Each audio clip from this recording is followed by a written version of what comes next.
Ladies and gentlemen, boys and girls, my name is Subrata Sarkar. I'm a mechanical engineer working in manufacturing industry more than 22 years. Today we will be discuss about a special welding process, that is plasma arc welding. Now what is welding actually? Welding is basically joining two or more metal, or actually non-metal can also be welded by application of heat and pressure, or only heat, or any third material addition. So this is basically welding. Now welding has got types like solid state welding, there is a fusion welding, and the fusion welding can be subdivided into three categories. One is autogeneous welding, one is homogeneous welding, one is heterogeneous welding.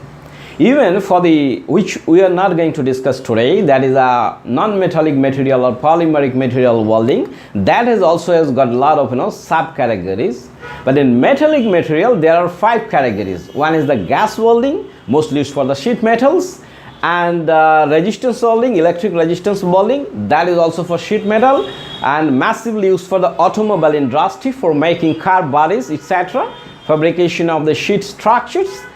And third is the arc welding, which is majorly used in industry like MIG welding, TIG welding, plasma arc welding, submerged arc welding, used for the heavy fabrications industry. Fourth category is a newer category, it's called electron beam welding, comes under this, and laser beam welding. This is a very newer welding technology used in suitable applications. And the fifth category is a solid states welding like friction welding, ultrasonic welding, explosive welding, etc., diffusion welding. So today we'll be discussing plasma arc welding technology. Now before getting into this subject, I'd like to share that welding is one of my favorite subjects in mechanical engineering. And I'm always very much keen to learn about a lot of welding, how welding techniques, etc. And other than my engineering graduation, I also did section of BTech from Jadavpur University only on welding technology through IIW. And I'm also a qualified international welding engineer. Now, one of my previous company named Witzenman GmbH, when I was to work in Germany, I also learned a lot of special welding process from that company, because their product was such that they use a different range of welding actually. Like they also use friction welding, laser welding, microplasma welding, submerged welding, ultrasonic welding, because they make very light components as well as the very heavy components also. So I learned a lot of things from that Witzenman GmbH from Germany actually. This is a welding experience. Today I'll share some of these type of experience and knowledge. And those who are regular viewer of my YouTube channel, you must have seen my this topic, that is video ultrasonic underwater welding, like how welding can be done inside the water under sea.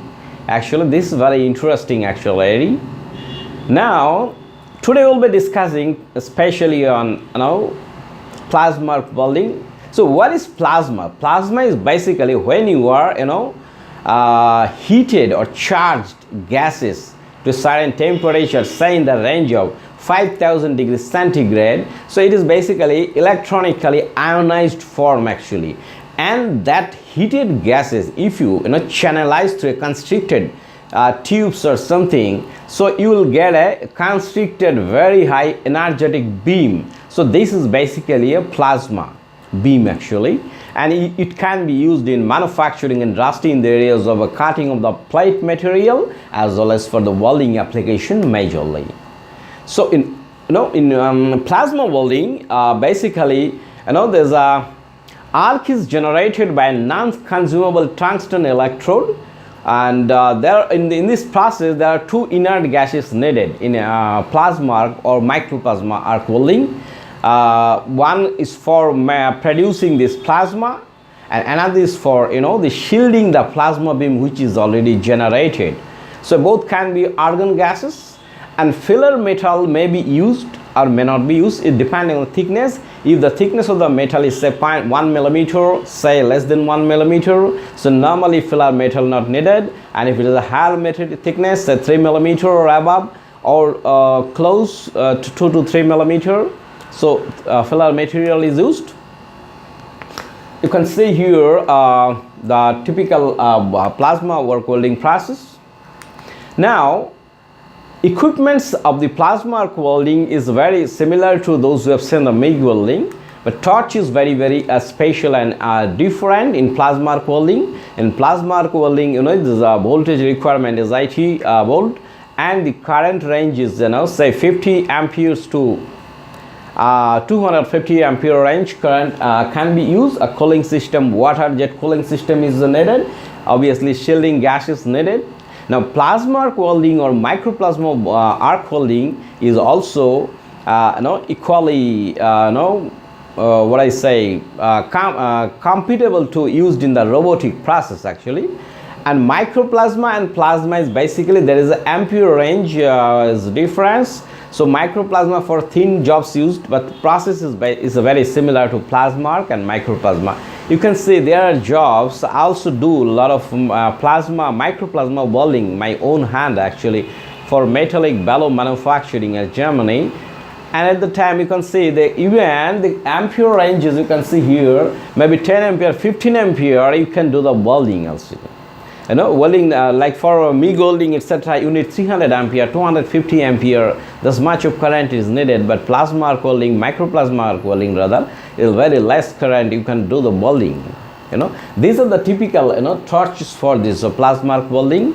And the very torch is a little very what I say, it is a heavy because the water cooled system is there through the torches.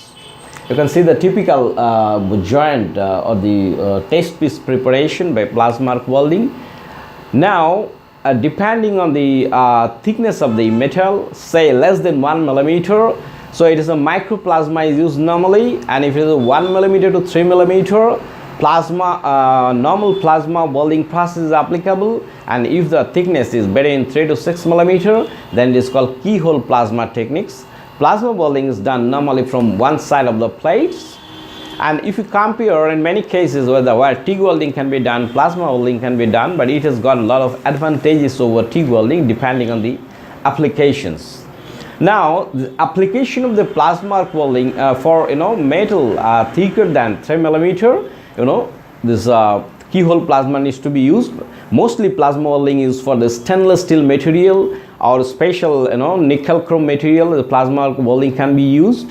And where there's a titanium composition is there and is a very special grade of stainless steel, plasma arc welding is very much suitable. It doesn't get distortions. There are a lot of aluminum alloy actually where plasma arc is the massively used. Also got the opportunity to visit one of the Boeing aeroplane manufacturing company in France when I was working in Wisdom GmbH. So there huge microplasma and plasma welding actually that doing the aeroplane body, totally fabrications of the aeroplane body is doing by plasma welding, microplasma welding, and even the runner impellers, a lot of areas where the plasma welding is needed. Even you can see those who are into the automobile industry or heavy equipment, mobile equipment industry, the air filter, big air filter where there is a microplasma arc welding is application is there. And for the automobile exhaust system, exhaust pipe, etc., there is a microplasma or plasma arc welding is there. So basically, if you compare this plasma beam with the TIG, so it's basically very constricted, and it is not like divergent or convergent. It's a very parallel geometry actually. This is one of the advantages of the plasma arc welding. When you are doing this plasma arc welding, if your position of your welding torch is little bit moved from the job up and down, it doesn't matter actually, because that beam is a very parallel beam types of things like. But in case of TIG, if your distance between your job and the torch is there's change, there is a quality of the welding will change actually.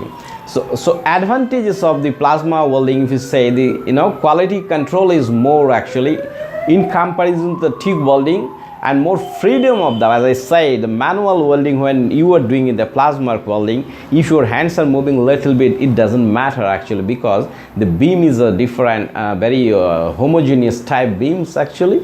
So that is, if it changes in the gap between the job and the welding touch, it doesn't matter actually a little bit, and is a faster travel speed, and keyhole effects is not there actually. And obviously disadvantages are there, because great heat input is there with comparison to the TIG, and the complex and the costly process, because the torch and all these things of the microplasma and plasma welding is a very costly exercise, and mostly, as I experienced, the maintenance cost is more actually, more specialized welding process. So your welder, your welding supervisor, that needs to be very much trained actually. And as the torches are water cooled, so bulkiness of the torch is a little difficult for the welder to do welding. So if you find this presentation is interesting and informative, you can share with your friends. And if you have not yet subscribed my YouTube channel, you can subscribe my channel so that you can get the notification for my upcoming presentation. Thank you very much for your attention and time.